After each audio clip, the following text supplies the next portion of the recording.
Hey everybody, this is going to be a really good episode. I have Alex from Ticker Symbol U on this episode today. Now, you guys may know Alex on Ticker Symbol U. He has a YouTube channel, and his main focus is on disruptive innovation in tech. So he covers Cathie, he covers artificial intelligence, data analysis. He covers a lot of the things that are going on in terms of emerging trends and relates them back to stocks and investing. Now, what you might not know about Alex is that he actually graduated from MIT and literally was a rocket scientist. So I knew he was technical because if you watch some of his videos, he does really deep dives and uses a lot of data and research and analysis to come to his conclusions. But I did not know that he was as technical to the point where he's literally a rocket scientist. This episode was a fun one. We talked about a lot of things. We got to Palantir at the end and sort of talked about the relationship between big data, analytics, and Palantir and how Palantir can be integrated into a lot of different sectors over the next decade. But we also talked about his rise on YouTube, how he became a technical person and took that technical data and ultimately became a content creator, right? It's very difficult to become a person that gets people's attention, but is also able to communicate hard data, facts, and analysis. So like what that transition was. And then we talked about innovation and disruptive tech and like the things he's excited about, the things that he's not excited about, the things that he likes that Cathie is investing in, the things that he doesn't. And also we got into a unique discussion about artificial intelligence and recommendation engines. So the whole nature of how AI is being used from a consumer-based perspective is something like YouTube, right? Or something like Spotify or something like TikTok. Can these platforms get enough data and make sense of that data to then recommend a unique piece of content in front of us when we click on it so that we give them our attention? So we got into a really unique conversation about the relationship that platforms have with data, why he's so interested in covering that disruptive, innovative relationship, and then bringing that back to Palantir near the end of the podcast. So I hope you guys enjoyed. This was really fun. Alex from Ticker Symbol U, let me know your thoughts in the comments and hope you enjoy. Hello, everybody. Welcome back to the Amit Courageous Show. I have a very special guest on the podcast today. You guys probably know him. This is Alex from Ticker Symbol U. And I'm so excited to talk to him today on who is Alex, because I think we all know this guy, but I don't know if we really know this guy. And I want to get some of his thoughts on some hot stocks and trends out there that are in the market today. So Alex, thank you for being on. I guess the first question I want to start off with is, what were you kind of doing before you started Ticker Symbol U, and how did that eventually influence the growth of this channel over the past couple of years? Sure. Yeah. So, I graduated from a school called Stevens Institute of Technology. I have a bachelor's of engineering and a master's of engineering and electrical engineering there. And then I worked at MIT as a rocket scientist for about 8 years. And what that actually means is I worked on radars that looked at rockets and missile launches. Right. So I worked on radars and telescopes. And so my background is more engineering and research focused, not finance focused or anything like that. After MIT, I spent about 2 years as the VP of data analytics at an e-commerce agency. So, big data is the common theme through all of my jobs, and looking at trends and patterns to sort of make high level decisions automatically. Right. Given all this data you take in, whether it's from a radar or a telescope or from like a million people's shopping carts and shopping patterns, what do we do next? And so when I was in both of those roles, I was actively investing mostly for my retirement. And then I bumped into ARK Invest, their research, mainly in Tesla, just like everybody else. And so I grew a more active interest in using that research and data analytics side of my brain for investing, until the point where I realized that, hey, I could kind of do this full time. And that's what I decided to do. I decided to sort of jump into the equities research market and open source my own research and talk about the decisions I'm making using sort of my academic background. And here we are. Stevens is in New Jersey, right? Yep. Did you grow up in Jersey? Why did you choose to go to Stevens? Yep. I grew up in New Jersey. I actually sound like a 90-year-old Italian man. So this is just my accent for the channel. I grew up in New Jersey and I went there through college. And then I only moved to Massachusetts when I went to MIT after grad school. Okay. I don't know if you know that I'm in Jersey and I grew up in Jersey my whole life. So that's just amazing to me. Dude, yeah, sweet. I grew up in Sussex County. So like the northern tip of New Jersey, right before you enter New York. And then Stevens is in Hoboken, so right across the river, the Hudson from Manhattan. I was literally in Hoboken last night. Interesting. Okay, so you went to Stevens, you got these crazy degrees, electrical engineering, all that nonsense. Then you get to MIT. Now, how did you get into MIT as a research position? Sure. So my dream job was working on the Xbox. So I applied to Microsoft, got denied. I applied to Google, got denied. And I was kind of sweating bullets because it was my senior year. I really wanted to work in, high tech, cutting edge industry. And in my mind, that was all, the Google, the fangs, right? Right. And then MIT showed up at our career fair, MIT Lincoln Laboratory, which is their government research side. And I kind of told them, my background is in applied math, electrical engineering, sort of, where physics kind of meets devices, right? And they said, hey, you're a really good fit to be a radar engineer. We basically look at stuff anywhere from the ground all the way to and through deep space. Would you be interested in using your background on the more academic and research side, as opposed to like, the gaming and devices and the consumer side of the world, right? And I gave it some thought and it sounded really cool and interesting. So, I kind of, and they offered, they paid for a part of my PhD and like a couple of other sweet benefits that, maybe publicly traded companies don't really incentivize, right? Like they pay you in stock options, but MIT will pay you in education. Right. So it sounded pretty good. So I took it and I ended up loving it. Like I was there for 8 years. I left because I got offered a much more lucrative position in a private company. But yeah, I love my time at MIT. And did you finish the PhD there? So I'm an ABD. And what that means is I finished all of my credit hours except for my dissertation. Right. So if I go back and I write, yeah, exactly. So if I go write, a really, really, really long paper, my credits actually expire pretty soon. So that probably won't happen. But I went through, several years of the PhD process, took all the hard courses and I loved it. I just got priced out, tuition inflation is absolutely ridiculous. So, right. Are your parents first generation immigrants to America? Yes. So I'm a first generation American. My parents both immigrated here. I'm actually 100% Russian. Both my parents are Russian. Right. But yeah, I was born in New Jersey. Yep. So the reason I asked that question is, I mean, like rocket scientists, basically almost a PhD, MIT educated. How do first generation immigrant parents feel? I'm assuming they're proud of you and like that's pretty interesting, right? They're like interestingly proud of me. So I got raised mostly by my mom. I'm the classic, like, single child of a single parent. So my mom is also a doctor. My mom's a psychologist. And she was pretty proud of me when I was at MIT. She's like, my son's a rocket scientist, makes for a great sentence at dinner parties and that kind of stuff. And when I told her, hey, I'm quitting to become a YouTuber, she like unwound real fast. She was like, I'm a lot less proud of you than I was 90 seconds ago before you said that. And it took her a while to kind of realize like what the dream was. It's not about like me, my face on YouTube. It's kind of about giving people a fair access to complicated information, which I'm sure we'll talk about in a little bit. But basically, once the YouTube channel took off a little and she understood, like she watched a few of my videos and realized that they were research and math oriented, right, she was like, oh, this is actually really cool. You're doing what you were doing at MIT, but now just as a publicly facing, researcher. So absolutely. No, that makes a lot of sense. And I want to segue into that.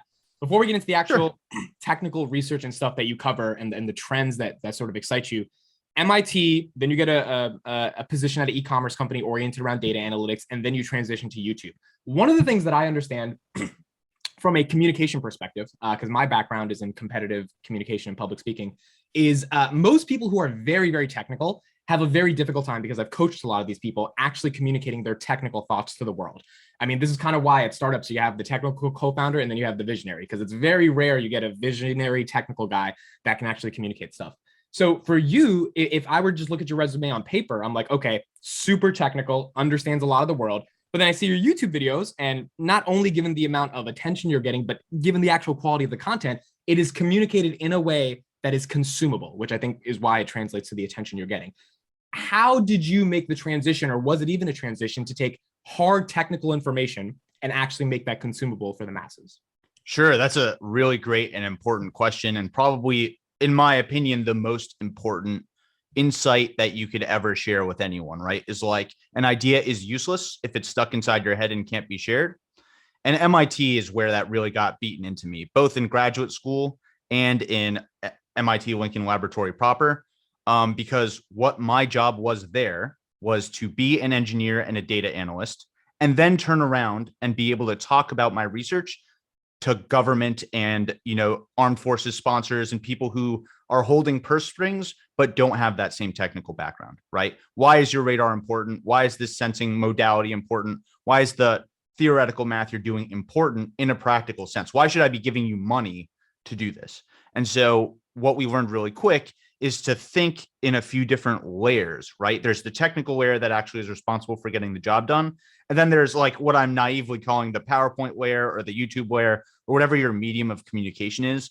And that's really about like, okay, whatever I'm doing now, how would I document this in a way that a 4-star general who's stuck in a room with me would be like not falling asleep immediately when I start talking? You know what I mean? Right. So it really comes from that. And then on the e-commerce agency, it was sort of the same thing as, hey, I have this really complex data set that's, really needs to be pulled apart in 1,000 different ways. Here's 100 different metrics that you need to care about. But what is the 1 or 2 insights that matter to you the most?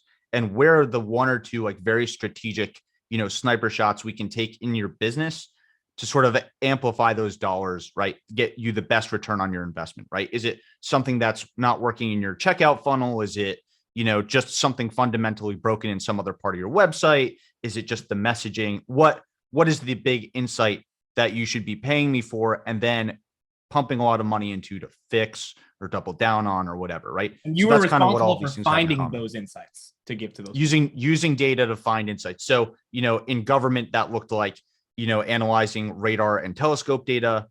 In e-commerce, that looked like analyzing consumer behavior and patterns. On YouTube, that looks like analyzing research and tech trends and distilling those insights into like crystal clear information. So. Right. Yeah, no, I think that makes a lot of sense. And it seems like the experience you've had in terms of taking key decision points from data analytics and presenting it to an audience, in case it's not 100,000 people, but it's people that might be more valuable than 100,000 in terms of the monetary value of decisions they would make, is extremely important. Now, the game of YouTube, in terms of the presentation of the content, the moments where you have to, put something in front of someone's face so they don't lose their attention, or you have to make a thumbnail in a certain way. How long was the learning curve for you on that? Because to me, if I'm a rocket scientist, I would be thinking of that as like a challenge, but it's not a challenge compared to what I've done in the past, but it is a socially cultural challenge, but it's a challenge I think a rocket science would be up for if they have the communication perspective. So how long did it sort of take you to understand that world of YouTube? So I would say there's kind of 2 answers to that, right? One is it's an ongoing process, A, as YouTube changes, and B, as the audience changes, and C, as sort of like the news and the content I'm trying to deliver changes. So too will my system for being provocative, let's say, right? But besides that, like the fundamentals I found out pretty quick. And I think that kind of stems from, hey, I know my niche. I know what I want to be. And I know very clearly what I don't want to be, right? I kind of set myself up to be it's not invest with Alex, right? My name isn't anywhere on the channel. Like sometimes I say my name is Alex, but it's like, this is ticker symbol you, right? Right. So what I kind of just decided was I'm just going to lay out a system. That system is very obvious in my thumbnails. There's a portrait on the right, some provocative text on the left, a big, border that like kind of separates my channel, and then a few cell shading effects to make it very clear, like, oh, this is, ticker symbol use thumbnails are very obvious. Right. And then it's like, now I don't think about thumbnails at all. That process is systemized and like just done. Right. Could I be more provocative in my titles and thumbnails? Probably, but at a lot of cost, right? Like to gain a little more audience, it would take me 4, 5, 10 times longer to build that thumbnail from scratch and find the perfect whatever. So instead I just have all my assets in one PowerPoint file. I do everything in PowerPoint, and it's like, just go, Right. Okay. Last question I want to ask about the YouTube channel before getting into the stuff you cover. Why ticker symbol U? Why was sort of the branding that you decided to go with in the beginning? Yeah. So, and I think this is what we're going to get into next, I hope.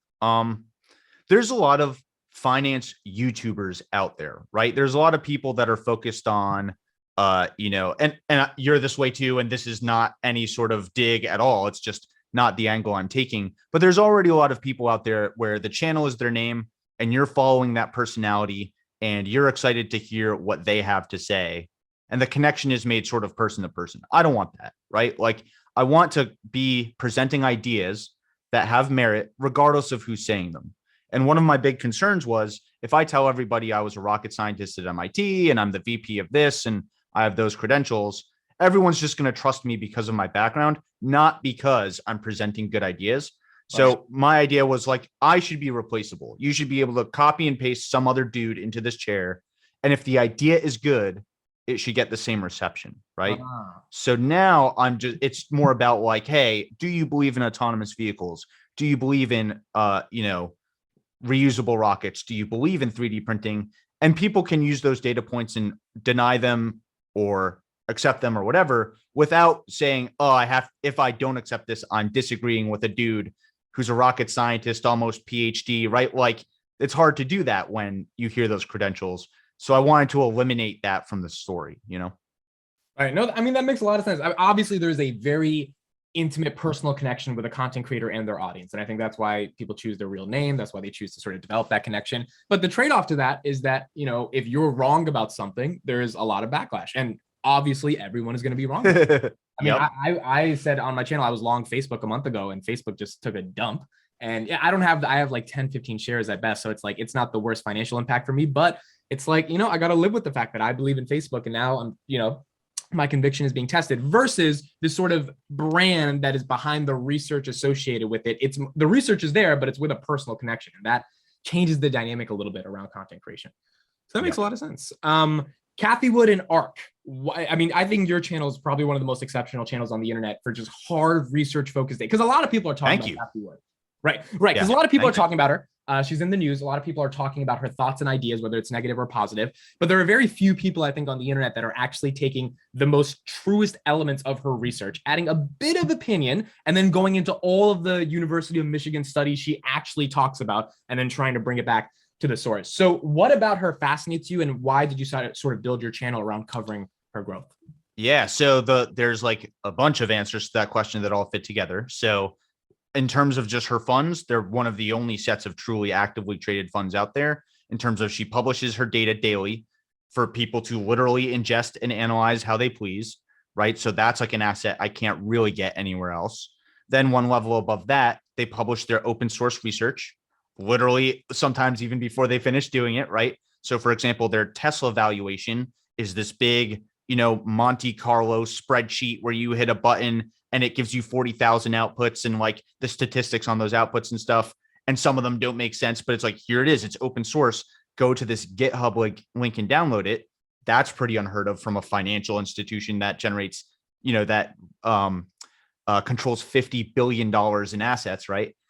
So you put all that together and they're just giving me all of the tools to say, hey, here's open research, talk about it, right? And they happen to invest in technologies and companies that are inside my wheelhouse, right? Artificial intelligence, electrical engineering, so energy storage and robotics, right? Like I just named 3 out of their 5 core pillars of innovation. And where I struggle is obviously the other 2, genomics and cryptocurrencies. But overall, it's like, there's a very big alignment with my background, especially at MIT, and how they've structured their research team. Like ARK Invest could have been the fintech research team, for lack of a better word, at MIT. They're structured the same way as we structured our teams.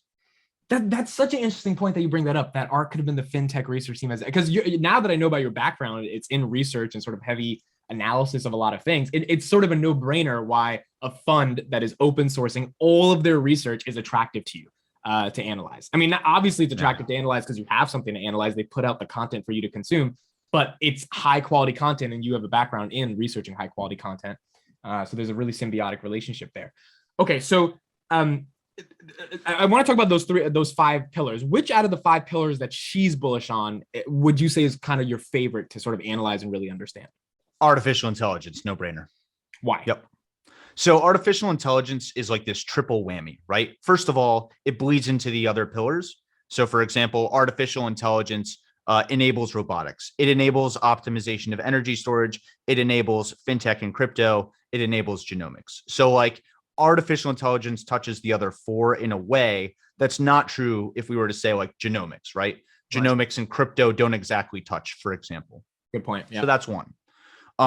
The second thing is artificial intelligence is in itself a science. So like, the fundamentals, are like coding and software and like using data to make decisions, right? Which is kind of what my background is in. So more of that like automated decision support layer, ingest a lot of data, make meaningful insights about it and share those insights. That's primarily the role of artificial intelligence. And then third, I think artificial intelligence is just the thing that we feel the most of right now. You know, when Netflix puts that right thing in front of you in practice, that's artificial intelligence, right? That's not genomics. That's not what it like. We feel artificial intelligence right now so acutely and so extremely, we can't get away from it, right? When Google Chrome knows about you enough to offer you tailored search results, when Netflix and Spotify learn about you enough to recommend songs that you generally enjoy, when finance firms use artificial intelligence to tell you what your true, risk rate should be, like all these things, that's not any of these other pillars. So I think those three things make me very attracted to it. Are you, given your technical background, do you see the consumer-facing use cases of artificial intelligence? Let's say YouTube as the biggest example. 2 billion people per month, they find the right video within 10 seconds, you're going to click and they keep your attention. And, attention is the most valuable thing in today's economy. Data is the new oil. Attention is the new oil as well. Do you think the use case of AI from a consumer-facing perspective is the least significant use of AI that will happen over the next decade? I guess it depends how you define significance. I think that's like everyone's entry point into AI. I don't think it will be the most like enterprise valuable version of it, right? Like TikTok isn't valuable because so TikTok's value comes from everybody likes that form factor and ingests all those things. Ingests all that media. But where TikTok is really valuable is, they have that set of artificial intelligence tools that they can overlay on like 1,000 other different use cases all the way up through the enterprise, right? So like Netflix's algorithm is valuable for content matching and getting people to subscribe and whatever, but you can imagine many different versions of that algorithm that do very different things. Right. Like what if there was a Netflix for research that just connected academics and said, oh, I'm looking for this paper. Like, I really like this paper. Here are the 10 nearest peer papers like it that either reinforce this point or combat it, or like are somehow generating similar insights or directly opposite insights. A Netflix for academics would be incredibly valuable and useful and would probably displace a lot of academic journals. You know what I mean? Right. Yeah, no, it's interesting just hearing you talk about the massive use case potential for it. And I think ARC just came out and they said it's an 80 trillion something dollar industry. Yeah. Yep. Yeah. It's going to be insane. What is one of the 5 pillars that you're least, I'd not say bullish about, but least just like it doesn't turn you on as much? Because for me, that's interesting. Yeah. For me, it's the blockchain stuff. Because I'm not against crypto. I just like, I think it's going to be big. I just don't think I've done enough research to fully understand why Coinbase is the winner out of all these. Right? Yeah. It gets me annoyed. And like Spotify also, I'm not that bullish on. So like, and we can talk about some of the stocks you don't like the most. But sure, yeah, absolutely. What is one of those 5 that you don't like? So it's really interesting. I'd say the one that resonates the least with me is also probably either crypto or genomics. And that's not because they're not important or they're not, going to be massively disruptive. I think, for example, crypto is in this state where it's still relatively immature. And there are a lot of these, like, I don't want to disparage anyone, but maybe like phony value traps in crypto, right? So like NFTs that go nowhere, tokens and coins that go nowhere, that kind of like rode the bubble of 2018 through 2020, let's say, the, crypto summer into the COVID bust and then the boom. So I think crypto and the blockchain have a lot of proving left to do and just maturing to make before we take them very seriously, before Bitcoin becomes this institutional asset, for example. And then on the genomic side, I think the fact that I'm just like a young, healthy person, I'm not in a rush to get that cure for cancer or that eternal, that drink for eternal life or whatever, the fountain of youth. But that's more of just a function of my station in life, right? In 20 years, I'm going to be much more bullish on crypto. I'm going to be much more interested in genomics, right? Just as a function of who I will be then, I think, robots excite me. Electric cars excite me today. Tesla excites me today. And AI obviously excites me today. So I just relate to them more today, I think. Is there a world in which Cathie Wood is wrong and all of this goes to nothing and all of this is hoopla? Absolutely. Yeah, for sure. Like, I think one of the biggest mistakes that people make in watching YouTube is that this person believes this thing is the absolute truth, no ifs, ands, or buts, right? It can't be just presenting and reporting information with a little bit of opinion. If you say this, this must be what you hold as your truth. It's like, I think Cathie and her team do incredible research. I think they're going to be very right. But there is a serious world in their wrong where they're wrong. For example, if a private company comes and displaces, a lot of their public investments in a way that like they couldn't have invested in it. Like imagine, they had a big position in Google. I'm not saying that they do, but imagine this scenario. You're all in on Google. It's already a $1 trillion company. Perfect. ByteDance comes and displaces them and just never goes public. It's just a privately held company. Google starts going down, ByteDance is going up, and there's nothing you can do about it in an ETF because you can't hold ByteDance. Right. So what's the narrative there? Do you drop Google? Do you like build a new venture fund, which is what they're doing? Like, how do you manage what is going on in the market and what you have access to versus what is actually going on in the real world and who's displacing who, right? What about all the private EV companies who can displace Tesla? Not maybe that they will, but like that may never go public, could be awesome. And now it's just like you throw your hands up and go, I can't invest in the winner, but I believe in this space. What do I do? Right.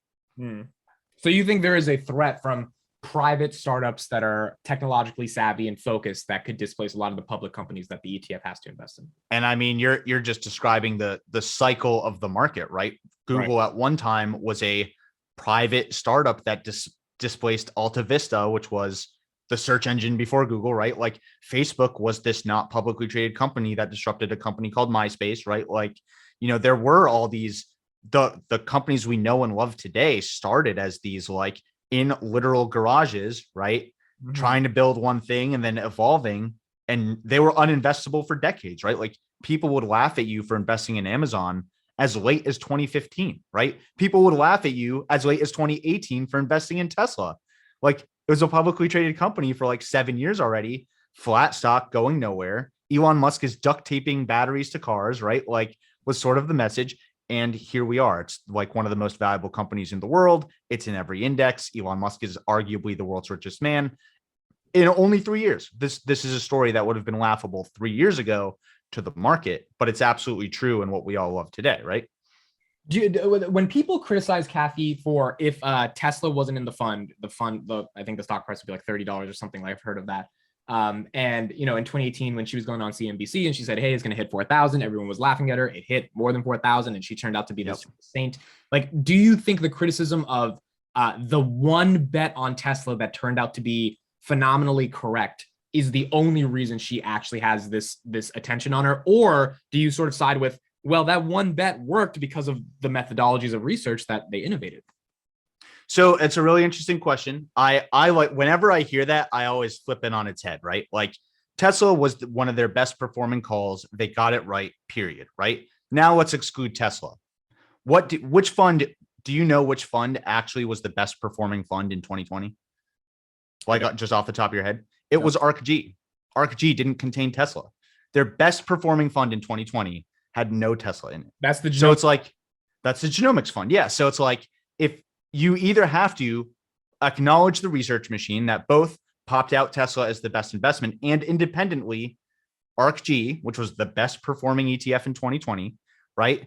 Or acknowledge that she is getting lucky over and over and over and over again because she called Tesla, and separately the ARK Genomic fund returned like 300% that year.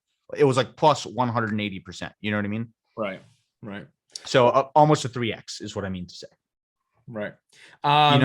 What are some of the stocks in the innovation fund that you aren't the biggest fan of, if any, that you don't let's see what's in the top today.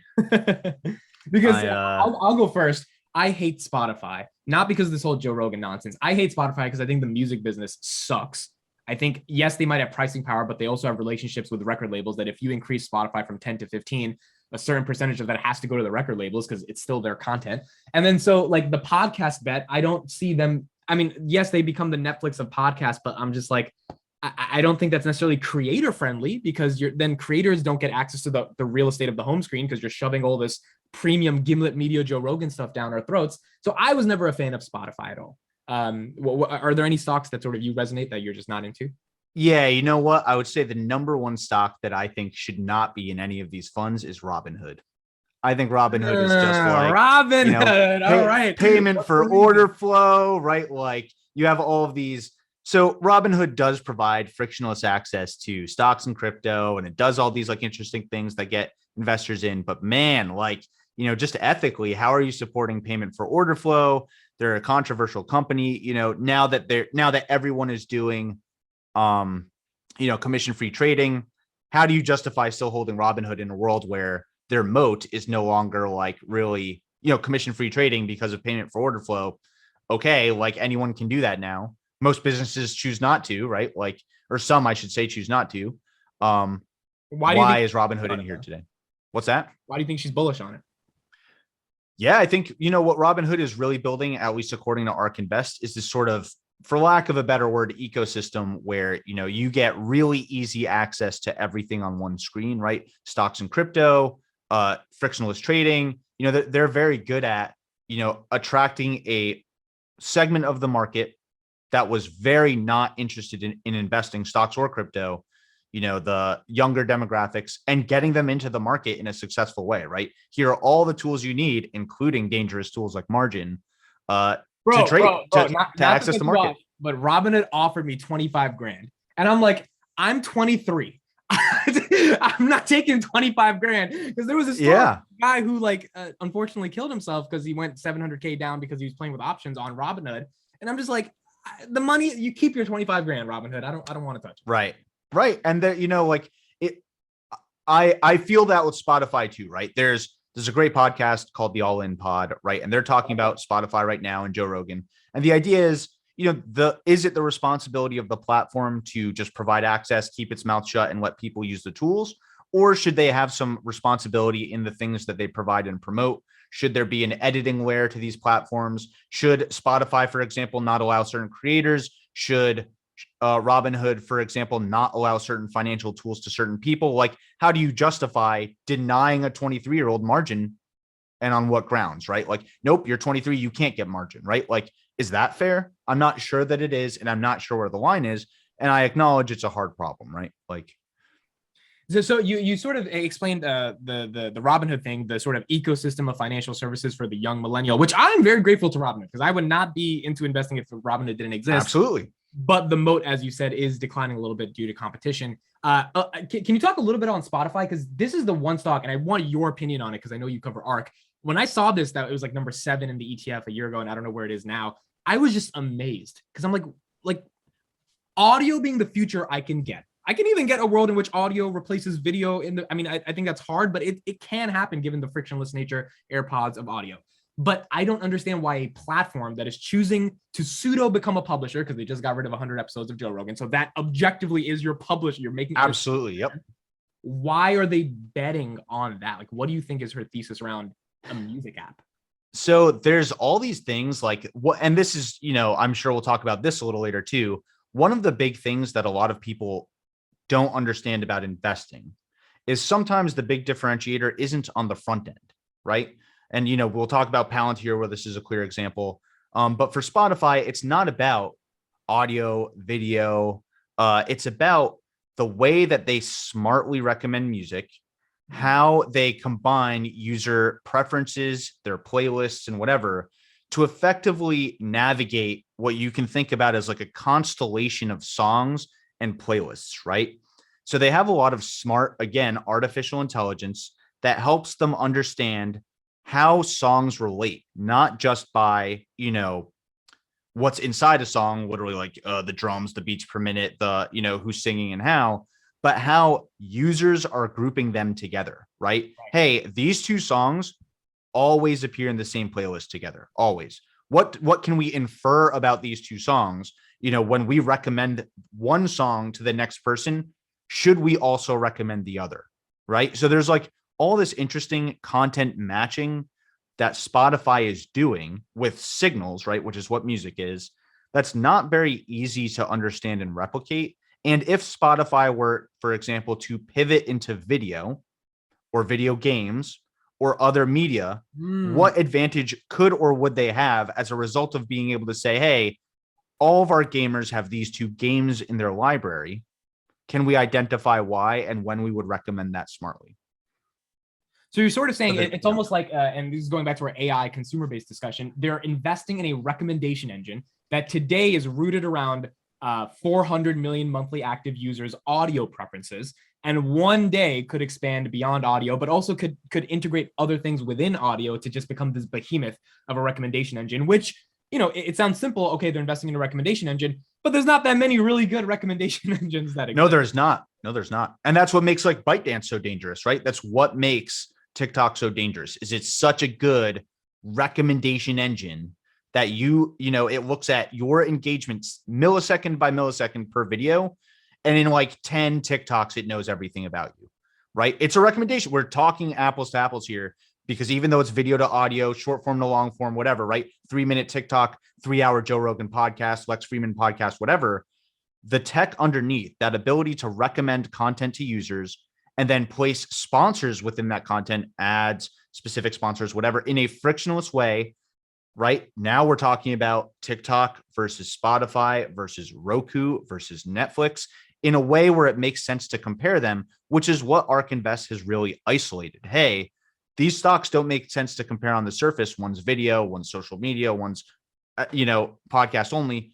But when you look at the platform that they all share, this idea of AI recommended content, now we're talking apples to apples, right? Now, when there's a meaningful breakthrough in AI in that section, how does it affect all of these businesses, right? And then you turn to their AI analyst and you go, what am I even talking about? And he goes, well, recommenders work like this. Here's what it means for these 4 companies. Here's the change that just happened and how it propagates in audio, video, social, right? Like, and that's how they're set up, right? In this case, the platform is streaming services, right? Which was a big idea in 2019 or 20. Right. No, 100%. And but before we go on to Palantir, I just want to piggyback a little bit off this recommendation stuff you talked about. I watched a video from you, I think a month ago, on Roku and Roku's moat, trying to understand it. And this question is not about Roku, but one of the things you mentioned in the video was you were comparing, like, look, they're investing in Roku because they think it's this next generation of television, cable streaming is going down, and you were comparing it to YouTube. And one of the things you were comparing about YouTube was like, YouTube is this amazing platform where the recommendation engine has to filter through who clicks on a video that's similar to ticker symbol use videos and how can we recommend that. And like, it creates a synchronous mechanism in which when we were doing cable television, it would be scrolling through channels, whereas YouTube, it's thumbnails and titles that represent channels that a user is scrolling through seamlessly and then finding something to pick on. And you said that, and you were sort of arguing why YouTube is so economically valuable because of that advanced recommendation engine, giving thousands of average people who are just talking in front of a camera a chance to make a literal living off of this platform. How does TikTok compare to that? Like, is there a world in which you think ticker symbols used content could be more valuable on TikTok and TikTok could give you more reach? Or like, do you think TikTok's just the top of the funnel brand awareness to get them to YouTube? Do you see a world in which YouTube gets displaced, given TikTok had more traffic than Google last year in 2021? Yeah, I think that's a really interesting question. So I think there are just different types of people, right? Like, I'm a guy that loves long form content. I like hour-long podcasts. I love the Joe Rogan show. I love Lex Fridman. There are people on the other end of the spectrum that want insights in 3 minutes. That's what they want. They find that key moment in a video, they pull out the insight and they bail, right? Like in a stock recommending video that's like, 20 minutes long, they're jumping to the conclusion and they're saying, is this a buy recommendation or not, right? Those people are going to love TikTok, right? In TikTok, you strip out all that noise and you're like, this is the stock. This is what it does. This is why I'm recommending it or not. And you're done with the TikTok. I think the max length of a TikTok is what, 2 or 3 minutes now? Yeah. Like, you just don't have the option of wasting somebody's time on a TikTok. Where TikTok really loses is there's just a whole bunch of things that they can't support, right? Like, if they don't move to the 4 or 5 minute mark, you cannot have a full music video on TikTok. That said, you can go up and up the list on like, there's some graph you can make that's like on the x-axis, it's just like length of time. And on the y-axis, it's like things that need that length of time to be viable, right? A movie can't be 15 minutes, for example. It needs 60 to 90 minutes to be a movie. Right. The dangerous thing about TikTok is there's nothing stopping them from saying, okay, like TikTok now supports everything 8 minutes or less, right? Like, what does that change about TikTok? Probably something under the hood. There's probably some meaningful AI. Like, at what point do we not care if somebody leaves? Like, first 2 minutes they're engaged, that's good enough for us, right? Whatever. But like, what if TikTok supported all of the lengths that YouTube supports? Now I wonder how in trouble is YouTube, right? Because TikTok is a straight up more frictionless video platform than YouTube. I want to get your thoughts on the dynamics between how a video is recommended. So on YouTube, it's thumbnail title. And I love thumbnail title because it gives a user a chance, even though there's a lot of sensationalism, it gives the user a chance to like decide for themselves. Whereas TikTok, it just pops up. So if they were to go to like 10-minute videos and a 10-minute video pops up, even though it doesn't say it's 10 minutes, you get 30 seconds and then you look at the scroll bar like, oh, this is 10 minutes, but I like the first 30 seconds, I'll keep watching.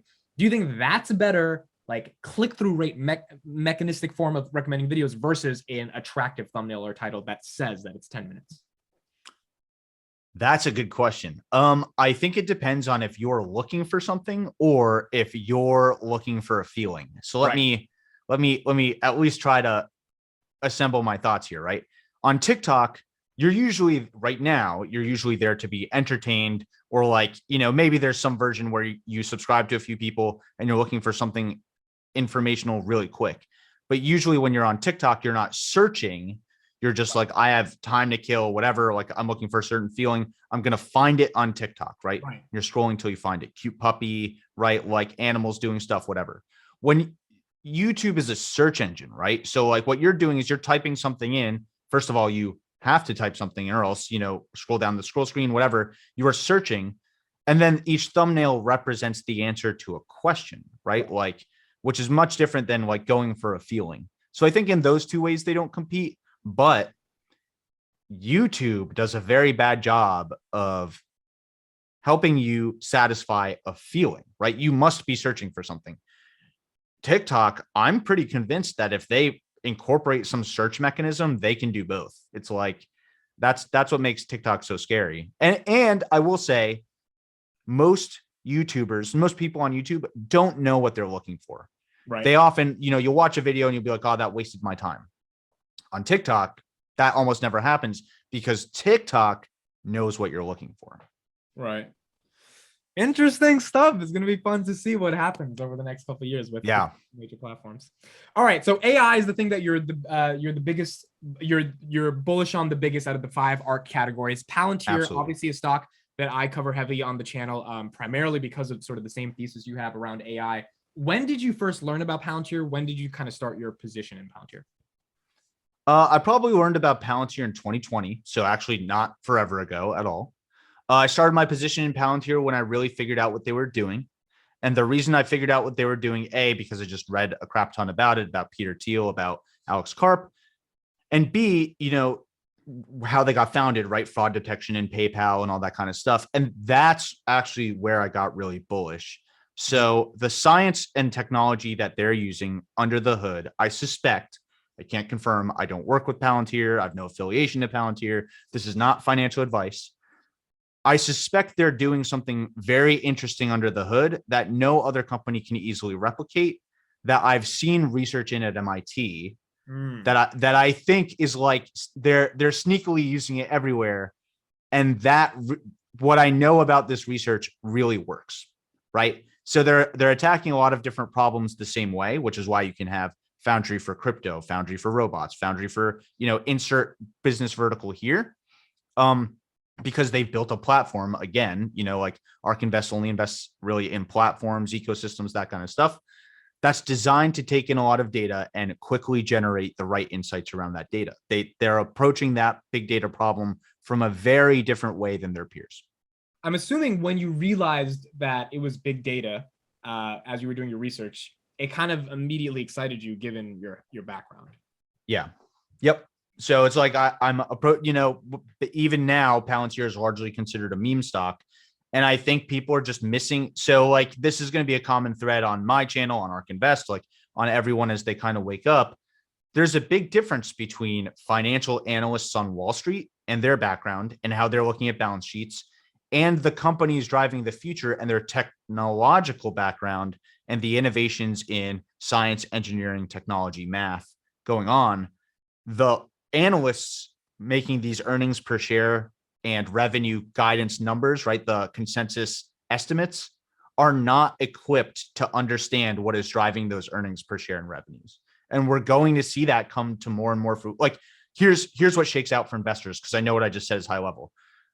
Companies in the innovation space will surprise more and more to the upside over the next decade. That's what's going to happen. If I'm right, you will see that materialize as huge EPS upsides, huge revenue upsides that were unpredictable by Wall Street analysts. That's the takeaway. Palantir will one day flip a switch and they will surprise 40% to the upside. And people will be like, what just happened? Missing? What did I miss? What was I missing? And it was, you were missing something technical, not something financial. Yeah, and that's why I like your channel so much, because again, the financial stuff, like that stuff it's quarter to quarter, year for year, like that stuff changes based upon a whim. But the technology, dude, that stuff is hard to change. Look at Amazon. The thing about Amazon is they can choose when they're profitable, right? They can choose how much money to, offload in research and investment versus how much to return to their shareholders versus, increasing profit margins or not on their e-commerce side, AWS, right? They're big enough where they basically get to choose their, what their effective revenue and earnings per share is. So how can you make a meaningful investment decision on Amazon without understanding where their money is going, specifically what they're putting into research and development, right? Like the Roku Fire Stick and the Fire Cube and like that whole branch, what new services they're launching on Amazon Web Services, where they are or aren't competing with people on their e-commerce side, right? Like these are technical things to analyze, not financial metrics to analyze, right? So I think we're going to be seeing a lot more and more of that R&D bucket on balance sheets mean more and more over the next decade. Now, speaking about Amazon, AWS in 2006 kind of predicted a problem that the world didn't see was coming, which is how do we store data that's going to be at massive amounts of level through a computing mechanism that is not physical, which is where the cloud computing came in. They were the market leaders. They came in first. Microsoft and Google are still catching up. I mean, Google is still a third of their revenue. Search is mainly the part. Whereas Amazon, if you spin out AWS, it would theoretically be $1 trillion company because they made 71 billion in revenue last year. So like unbelievable platform that they had first mover advantage on. From a technical perspective, do you actually see Palantir and their data analytics synthesis play as a potential AWS type of product for the enterprise, that sort of modern operating system for the enterprise that the rest of the people will try to catch up on, but because Palantir will have sort of no competitors in the beginning, they have a chance to really go for all of it?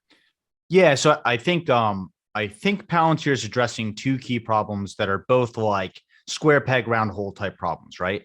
A lot of people do business on the cloud because that's like the best option available to them today, even though it's not a perfect fit. And then a lot of businesses just can't touch the cloud because of the nature of their work or the actual solution that they're trying to provide. Like it doesn't make sense for a car to put data up on the cloud, have it processed up on the cloud, and then send the answer back to a car. That's just like kind of the best we got right now, right? So it's like internet connections are fast. You can kind of do that, but that's not the right answer. And it doesn't work in certain places of the world where internet is weak, for example. Same thing in spaceborne assets, same thing in things on water, right? Like that is not tenable for boats, for example.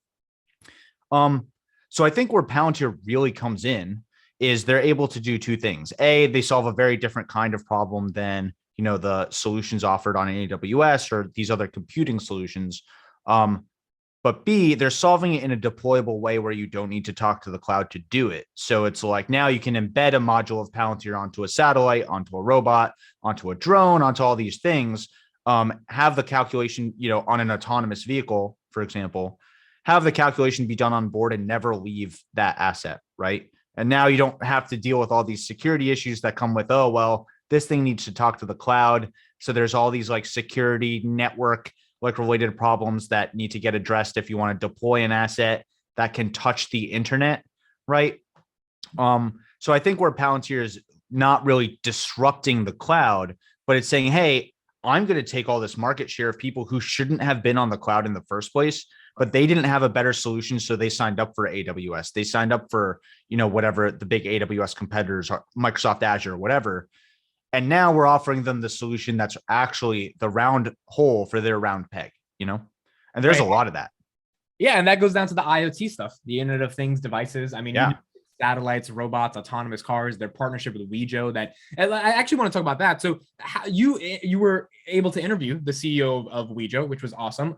How do you feel about Palantir SPAC investments as a strategy? Bullish, bearish, risky, too much risk? And then how do you feel about Wejo in particular? Do you think that that's going to pan out over the next 5-6 years? So investing in SPACs, I think, is really a sort of symptom of a larger thing that Palantir is trying to do, right? For example, Palantir also has Foundry for Builders, right? Which is like, even private companies, not SPACs yet, right? What Palantir is trying to do fundamentally, in my opinion, as an outside observer, is invest in early stage companies with big ideas that can get solved by big data analytics and provide them with money, like literal capital through PIPE investments, and a platform to make that solution happen faster. And what they get in return is two things. A customer that's dependent on Foundry, pretty great. Right. But B, a use case point that says, hey, here's the types of problems we're trying to solve in this vertical, and we'll help you understand how to build generalized modules, generalized out-of-the-box functions. So it's easier for you to get the next crypto company, the next robotics company, the next autonomous vehicle company, because now you provide the 80% solution on day one. And now it's like, how do we fit this perfect box for you? But we got you 80% of the way there in 6 seconds. You know what I mean? That's a very enticing proposition. So like if they work with a SPAC or a private company and that SPAC or private company is attacking a different industry that Palantir hasn't heard of before, so they create a specific module. Now, when they go to that industry and sort of the leading giants there and try to sell them the product, they've already done a lot of the work, almost as an experiment to something, because there was nothing on the line in that. Exactly. That's exactly right. And so that's why you see, if you just look at the list of their companies for Foundries for Builders, and you look at their list of companies that are SPAC investments, they're incredibly different. Why? That's not a coincidence. It's because what Palantir is getting from these companies, my suspicion, right? Not any official position, is all these different ideas on how they can provide value to other companies in those spaces right out the gate. And one of the big things that they always address in every investor presentation ever is this idea of time to value, right? Like time to first insight, time to value, time to turn on the switch and go. And they're minimizing things that take years into days, right? How do they do that? By providing out of the box solutions that make sense from the get-go, right? And we could talk about examples. We can take that conversation however you want. Right. Yeah, that makes a lot of sense. So Wejo in particular, you mentioned Tesla. Do you think that, and I actually would love to know this about you because I'm kind of confused about this. It seems like Wejo wants to sell their connected vehicle data to GM and Ford and like legacy auto companies. They're probably not going to be able to sell to Tesla because Tesla has proprietary control over their own data. So are they competitor with Tesla? And is there enough space for multiple people to exist in? Yeah. So I would say 98% of the time they are not a competitor with Tesla, right? They collect completely different types of data. They use it in completely different ways. They're collecting it from multiple OEMs, aggregating it, integrating it, disseminating it, cleaning it, and then providing it in a wide variety of ways, right? As a platform that you can build on, as an app, as an ecosystem, right? As a subscription service where you get this data in to make decisions, real time or historic, however you want, right? That doesn't sound anything like Tesla's business, right? We both agree that's like fundamentally not. For example, Wejo doesn't build cars, right? Like first order, it's not doing that stuff, right? Like where they might compete, that 2% is one of the few data types that Wejo takes in is camera data, radar data, sensor data, right? So there's a world where they take in data, camera data from every type of vehicle to offer that data set to help people train self-driving cars. Right. Like that's not an unbelievable leap for Wejo. They call it out in their investor presentation. That would compete with Project Dojo, right? You know what I mean? Which is, oh, go ahead. I was going to say, so, and the reason that's a competitor is because Tesla would want to one day sell that training data to other. Yeah. I think the idea behind Dojo, if I'm not mistaken, is, hey, we've collected this mega mountain of data. We can't be the only company one day, like forever, that will have self-driving cars. We will let you leverage our data and our AI to train your own chips for your self-driving cars so that we can solve this economic problem. But now all these other manufacturers must subscribe to Tesla to do that, right? Like it's Dojo that's powering your self-driving. We solve the problem, you're licensing it, right? Like You know what I mean? And that's another monumental like win for Tesla if they do that. So Wejo will also have access to some of that data and maybe some of the basic AI that gets you there. But like, again, you can imagine a world where Tesla solves that to like level 5 autonomy and Wejo's data is good enough to get you to like level 2, much more cheaply, much more distributed. So it's like, yeah, like the space overlaps. It sounds the same, but in reality, the solutions are so vastly different that you could imagine driving a Tesla and being a shareholder of Wejo. You can imagine driving a, Volkswagen, whatever, and still being a shareholder of Tesla. Like the actual overlap there is very, very small, right? Like, so the business case for Wejo is like at scale, they would be offering their connected vehicle data to every car company in the world besides Tesla.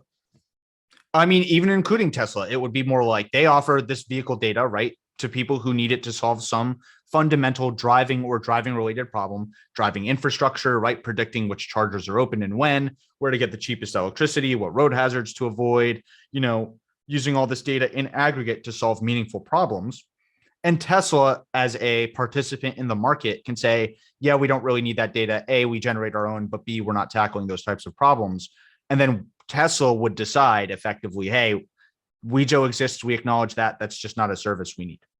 Right. It's not really a Tesla versus Wejo thing. It's like a market versus who cares versus who doesn't thing. Right. Got it. Okay. We're coming up on the end of this. First of all, thank you so much for your time, Alex. This has been amazing. My last question for you is around Palantir's issues with perception. And you did a video on this and sort of the negative press that they get. I guess top level question, and you can answer this however you want. Is the things that they do with the government, the work that they provide, do you have a problem sleeping at night knowing that stuff? Why or why not? And then how do you assume eventually get out of this perception problem, which I think they're going to have to in order to get the stock price to go a lot more higher? So I think the stuff that they're doing on the government side is like completely, the things that they do for Foundry for builders, the things that they do for the companies they invest in as SPACs, the things that they do for the government, I think that they overlap a lot more than people understand. It's this idea of what they're doing is they're building tools to take in lots of data and provide insights with that data. They're not recording data. They're not using identity information, right? Like, nobody cares about like the individual data piece in any of these use cases. What they care about is understanding the pattern and identifying when data breaks that pattern, right? Palantir came from PayPal, fraud detection. What that means is they developed a really good idea of what normal transaction patterns look like. And then when an anomaly happens to that pattern, it looks very different than the rest of that pattern. That anomaly is a high probability case for fraud. It must be because it breaks the pattern of normal transaction behavior.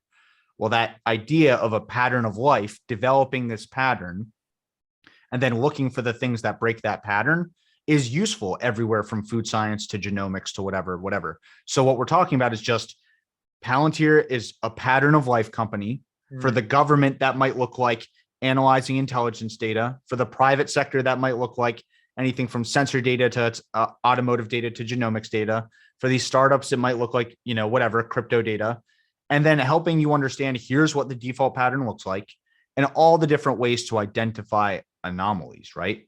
So when the government turns around and says, hey, we're going to use that to identify bad actors and whatever, that's them saying, hey, Palantir is a tool available to solve this problem. Let's look at the pattern of life in our country at a high level and identify people who break this pattern in a way that we would consider a bad actor, right? Like, that's not Palantir doing these things. It's them providing the analysis tools for their clients to do those things. And on the flip side, if they are this platform that has all these use cases and then they bar themselves from working with the government, it seems like that just makes a much more different world, especially when the government is actually using them to potentially solve this Russia-Ukraine problem, which if Russia wins, there's dictatorial regimes and powers. Like, it seems like there's a good case for Western countries that are not the most ethical, but are much more ethical than a lot of other countries actually having access to this software, given a world in which China is also developing their own platforms like Palantir. I agree with that. And I think the government has a right to be an active market participant, right? Like, if they want to solve their problem, like, nobody has a problem with the government launching astronauts to the space station on SpaceX rockets. Right. That's like everybody thinks SpaceX is awesome. But the moment the government uses Palantir to solve a data problem, Palantir is evil and the government is bad. It's like you can't win, right? If you're not literally Elon Musk, there are certain things that the government shouldn't be a free market participant, or right, like, it's rewarding private companies or whatever the targeted attack is on the government interacting with a private entity. But that makes no sense. By the way, MIT is a private school, right? Like private institution, takes private dollars, whatever, as well as government dollars. I think my opinion is the government should be able to look for the best right solution to its problem and pay fair market prices for those solutions, whether those are other government solutions, private institutions, whatever. Like, they should be able to sign up for the services they need to do their job, just like everyone else, including Palantir, including SpaceX, right? Like, including Tesla fleets for their cars if they think that's necessary, et cetera, et cetera, et cetera. Right. 100%. Makes a lot of sense to me. Thank you so much, Alex from Ticker Symbol U. This was awesome. I think we covered a lot of stuff. I think people are going to like this discussion. I knew you were a technical person. I did not know about your background, and I'm just amazed at how well you connect technical ideas and actually make them consumable and fun to watch. So thank you so much for being on. If anyone wants to follow him, he's Alex Ticker Symbol U on YouTube. And anything you would want to shout out? No, thanks for having me on. This is great. I appreciate the deep discussions, and I'm always down to do it again. All right. Thank you, Alex.